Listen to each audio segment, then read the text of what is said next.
Alright guys, here we are again down at ZIMM'S Guitars. I got Mark down here, brought a guitar in today.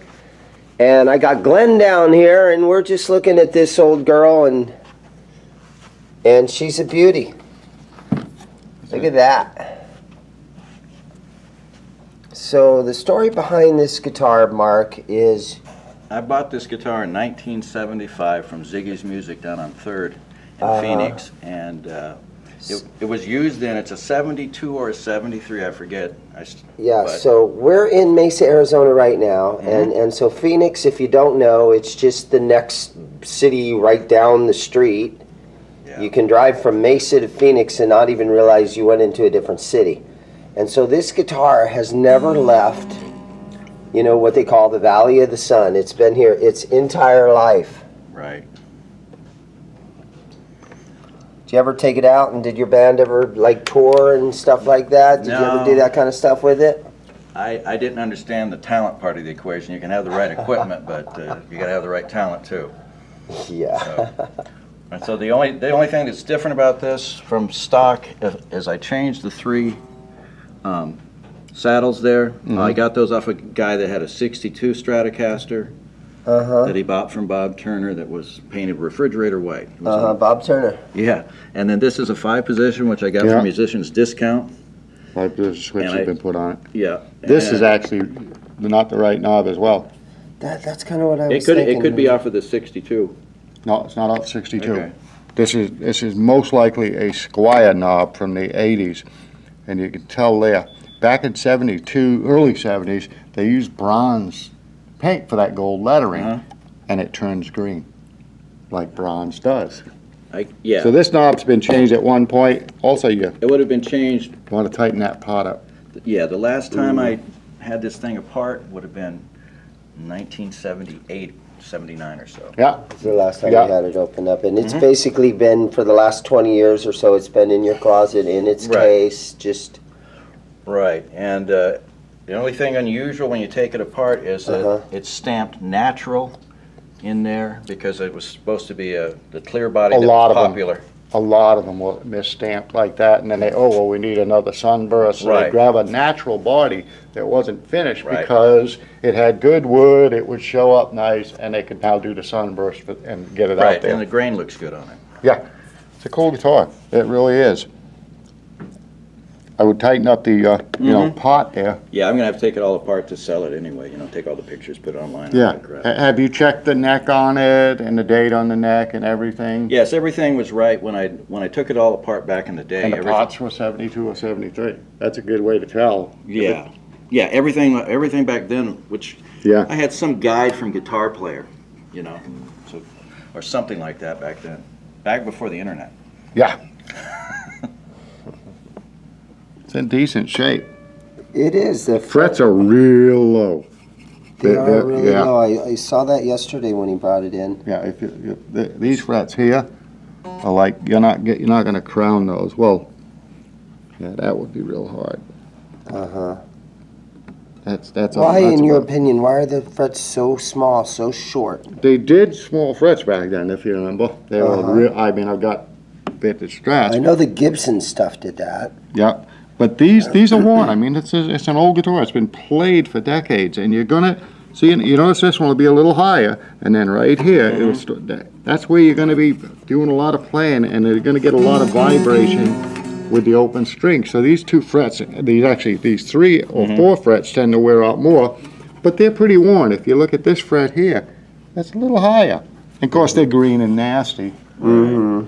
And the little bit of finish worn off there. Yeah, on the you'll get that. You'll get wear there. That happened real quick. That was like that in '76 or '77. And if you do a lot of high register stuff, you'll get wear along the base of the board as well. Yeah. It's just the nature of these Fenders. The weight is right for like a 73, 72. The finish is definitely nitro. I'd love to be the one to take this apart and make sure it's right, because it's a nice guitar. But except for that. Except for what? the Marzio. Oh yeah, yeah. You've got the I original may pickup still somewhere. have the original pickup. I kept all the parts, but with so many moves, I haven't seen them in so long. I can't guarantee that I still have it. I think I still have the receipt from Ziggy's. If you have that pickup, it might be good to look for. If it's a 73, Yeah. it's going to have a long number in the last 2 digits of 73. Yes. If it's a 72, it's just going to have 4 numbers. It's going to be a 4-number code on a 72 pickup. So that'll tell you which pickup you're looking for. Okay. It's got it looks like it's got the right pick guard. I remember they gray bottomed is all, and of course staggered.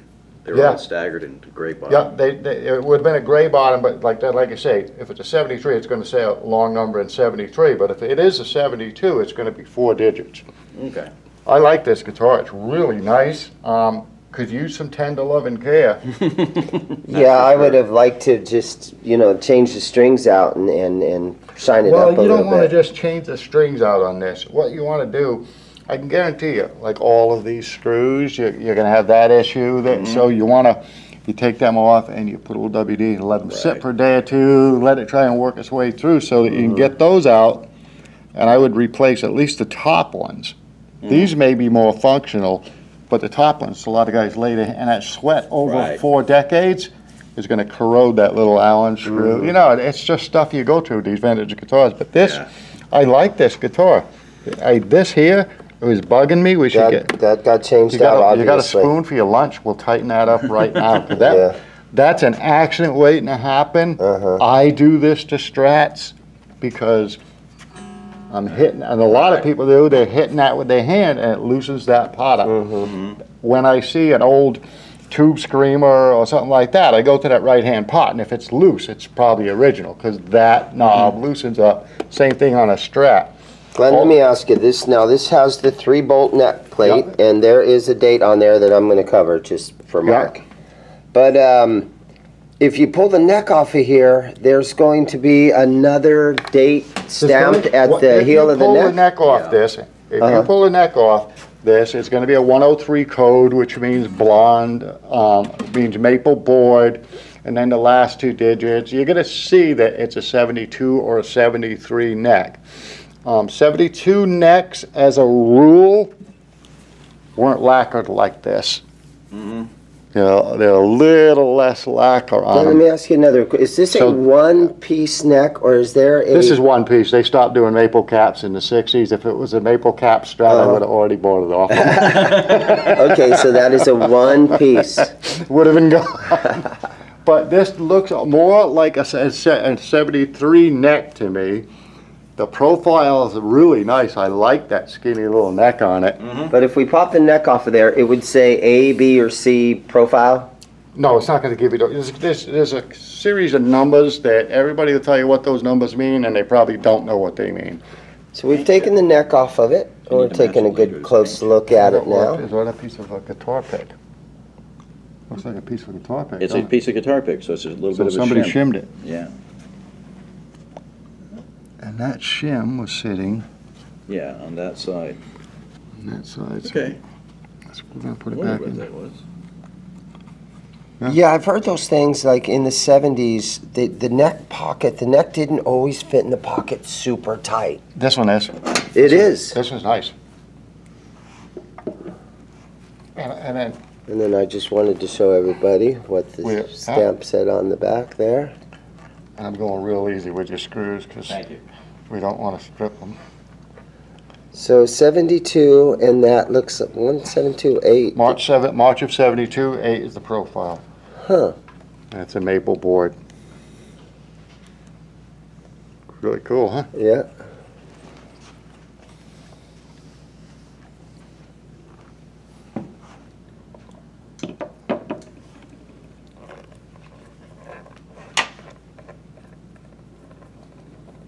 Oh, that's cool.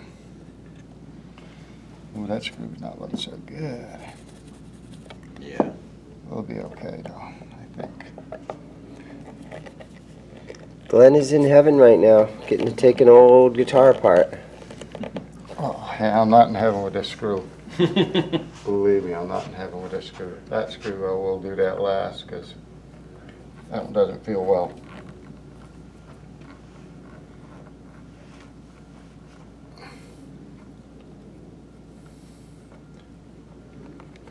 break the head off a screw, then, you know, it's point to grab it with the pliers or whatever. Right, yeah. Sometimes they do break when they're old and the guitar hasn't been messed with, you know. Right. This thing has been here, though. I moved to California for a while, but I left the guitar in Arizona. I used to live in Tustin, which is like one city over from Fullerton. I hate working on stuff like from the UK or Florida where there's a lot of humidity. Yeah. You know, it's like you buy a set of PAFs and they come out of England, they've been rewound because the moisture's already got to them, you know.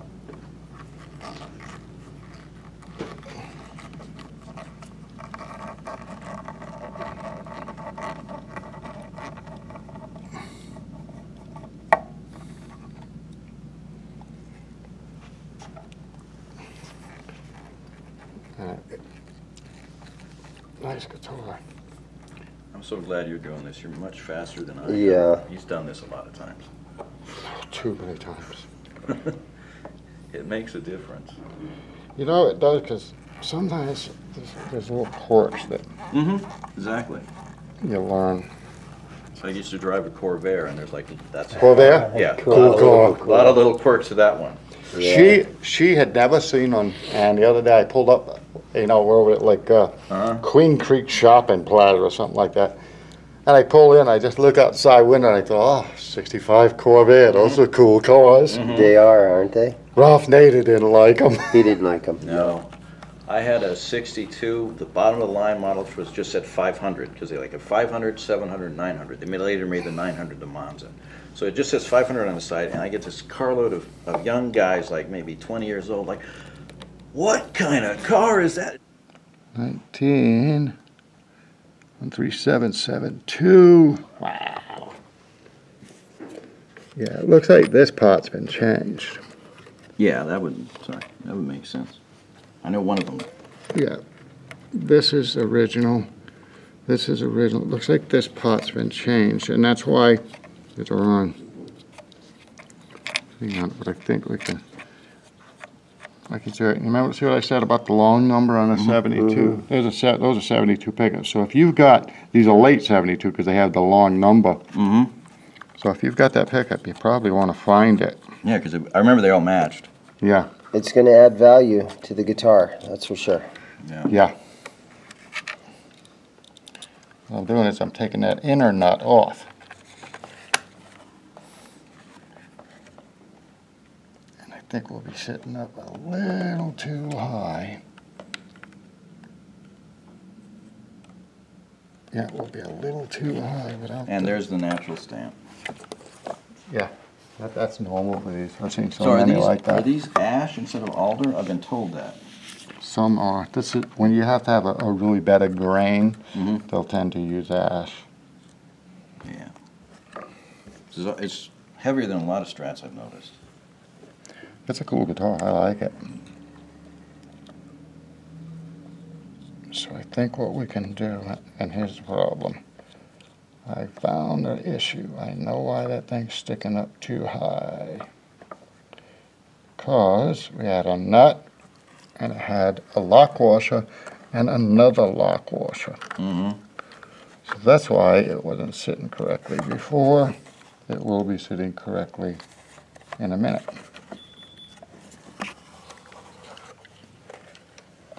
Now we got some meat, we can get at this thing.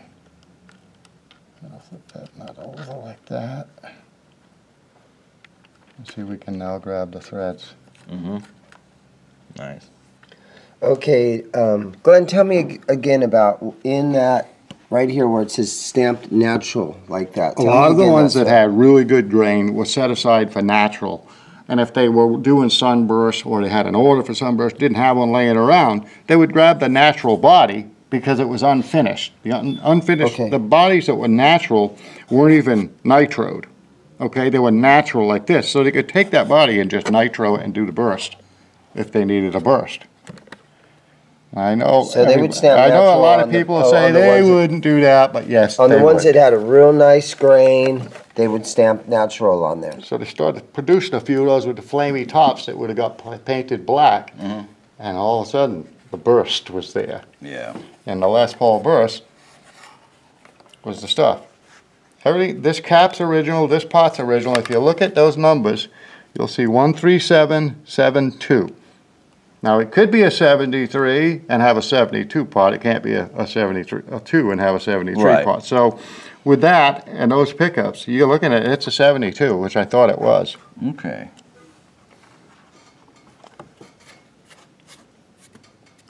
And then even the back of the neck stamped 72. Yeah, this is 72. There's no doubt in my mind. No doubt about it. I'm just going to lightly get some of that smegma, and I know Dane's going to love this. I'm going to get those other people's DNA off it. Nasty.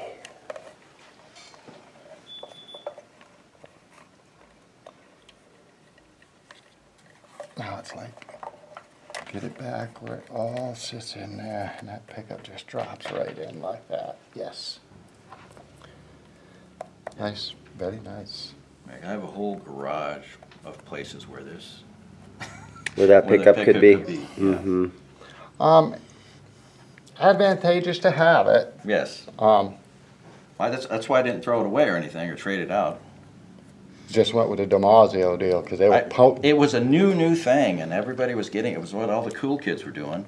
back in the 70s. I can't tell you how many Gibsons I took PAFs out of and put DiMarzios in it, and we would throw the PAFs, toss them, trade them to somebody, you know, for who knows what. Yeah. It was more normally 4 fingers tall. But you do this thing like, oh, the DiMarzio's better. Right. And now, believe me, PAFs are insane. I saw that guy with $20,000 on eBay. It's like, what were you thinking? I mean, he listened. Somebody wants to pay him 20 G's. That's good. Yeah. I think we're good there, Dane. What do you think? Yeah. I don't see anything Setting up buckling okay. up. Maybe they belonged to Joe Walsh and Jimmy Page at the same time or something. Yeah, Jimmy Page actually rewound his. A lot of people don't know that. He had them rewound so they'd be harder. Yeah, but it's like he got it. He bought that one from Joe Walsh. Yeah. Always, there's a guitar that got around. Yeah. Yeah. Anything Joe Walsh has got spin around. Joe Walsh been around. Now we're talking. So what'd you pay for this guitar when you first bought it back in 75? Or Yeah, what? it was used at Ziggy's on 3rd Street in Phoenix, and it was $300 plus tax. So yeah, about $305 or something. I think you're probably going to get your money back out of it. Well, I looked it up out of curiosity, and $300 in 1975 equates to about $1,500 today. Yeah. So if I just put the money in aside, something, you know. Anyway, right, index fund. I'll tell you. But this is more fun than having your money in index fund. Hard assets are always going to be better. Yeah. People don't get it when I tell them that. Hard assets are where it's at. Yeah. I can tell you through trial and error, don't deal with people like Bernie Madoff, right? But this guitar at $300, God. Well, that wasn't. I mean, it wasn't that. That was a reasonable price then. It wasn't a super deal.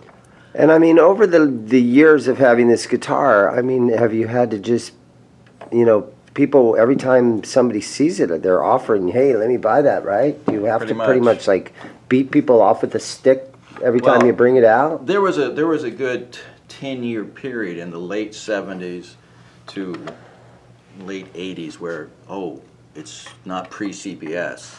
It's crap.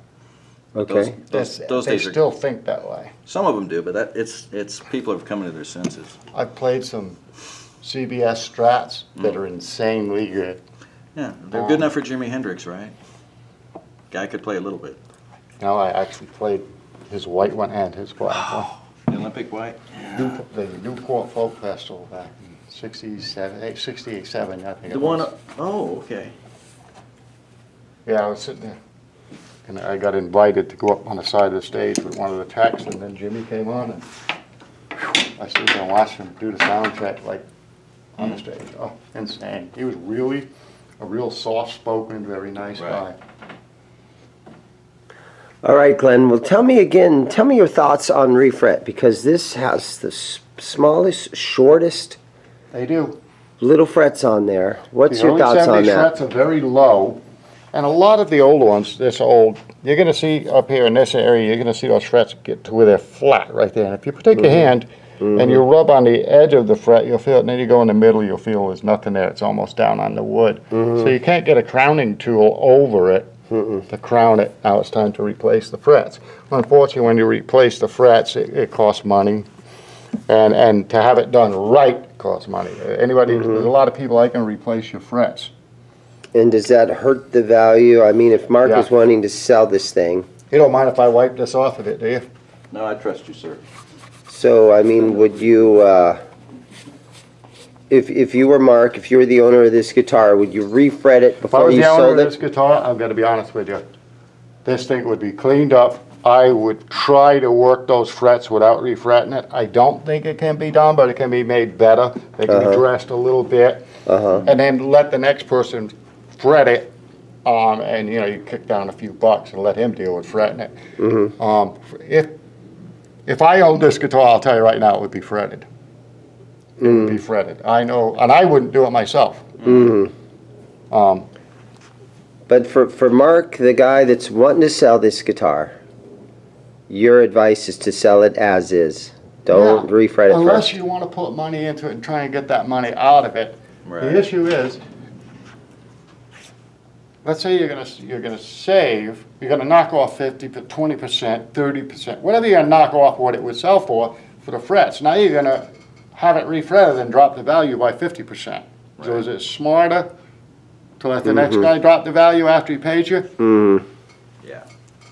See what I'm saying? It's not about, I'll go to look at a guitar, and if it's been refretted, you know, I'm not saying that's a bad thing. There's guys that'll fret guitars and you'll never know it was done. Gibson, you know, you'll see the nibs are gone, or I know guys that'll redo that, you'll never know. If the guy knows how to do the frets right, you're gonna have a nice guitar, no matter what. I like this guitar, this is cool. 72, 72s with nitro, it's a little lighter. I love the way the old pick guards cream out on these. I sold you a 72, remember? It was, I mean, rode hard and put away wet. It was in rough shape, yeah. But this is a decent guitar. Got some finish wear there, common. I'm clumsy. But I didn't smoke, so there's no cigarette burns in there. Yeah. But it's, you got a tuner that definitely needs to go. Yeah. All right, Glenn. Well, thank you for your advice. And Mark, thank you very much for bringing that thing in. Oh, thank you, Dana. You guys, and thanks for watching, everyone. Hey. Take care, guys. Later.